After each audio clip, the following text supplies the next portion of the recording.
vehicles here that are kind of one-offs, like, you know, these Shelby trucks and other trucks that we build that are unique. They're different from anything else. This one's unique because it was built here out in Mesa by Super Duty headquarters. It has a lot of stuff that's not even available on the market, which makes the truck kind of unique. Because it was a kind of a SEMA truck build against some stuff that they were going to launch and build a lot of, but didn't really kick off. So these bumpers are kind of one-off bumpers. You're not going to find another truck running around here with those bumpers on it because it's unique to Super Duty headquarters. The suspension system was designed with Icon and Super Duty headquarters. They've only sold a couple sets of this suspension. So you're not going to find another truck out there that's got a full Icon suspension. And normally, like the Raptors that I build, I put a spacer on the stock shock to give it a little ride height. This is a coil-over shock assembly. So it's really the right way to do it. They've got upper control arms, lower control arms, tie rod ends. Everything's aftermarket. Instead of having ball joints that wear out, it's got uniballs, which are all steel. So they tend to make a little noise, but they'll last forever. It's off-road. It's real off-road stuff. It's what all the race trucks have. It's got the big AFE intake on it, dual cone intakes, a nice setup.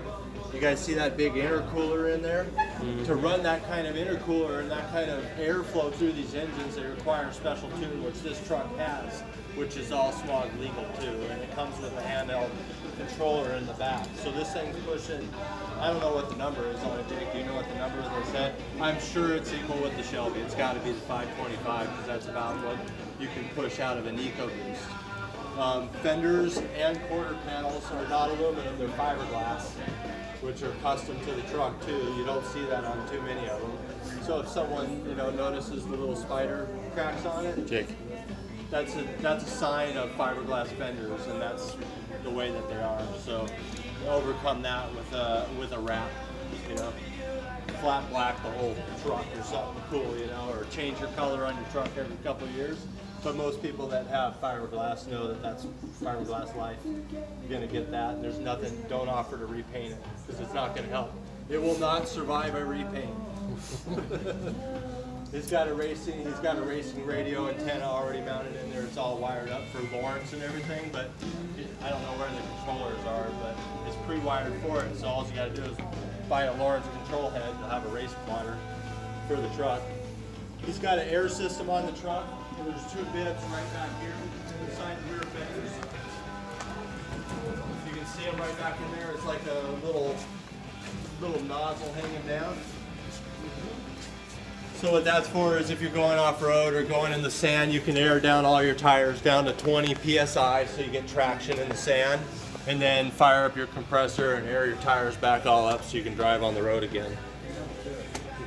That's pretty cool. Yeah, a lot of the lights, Baja Designs, they didn't release a lot of the lights that are on the truck. There's Baja Designs lights. There's some yellow, some clear. Yep, all over. Why is it like that? Dust. You ever turn on a clear light in the dust? Can't see nothing. With the yellow light, you can see through dust.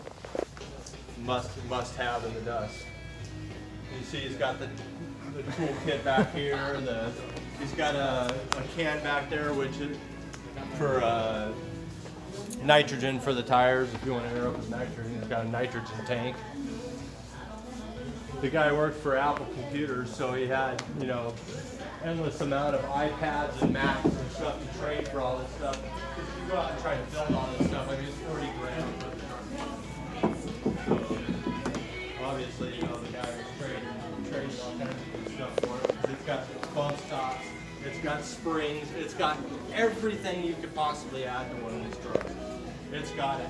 And the big springs in the back here are great because not only can it handle all the extra load with the spare tires and the jack and tools, it's probably 300 pounds worth of stuff there, but you can also hook up a trailer onto this thing and it won't sag at all. That's a big, heavy spring stack on this truck.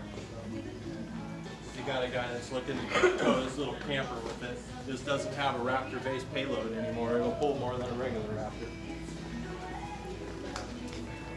The wheels, Icon wheels too, which Icon never launched their wheels, so you won't find a guy that has those wheels out there. So there's a lot of things that make this truck a one of a kind. Pretty much will sell itself. That's about all I know about it. Yeah. I didn't build it, but I've seen a lot of stuff. I know I'll build it.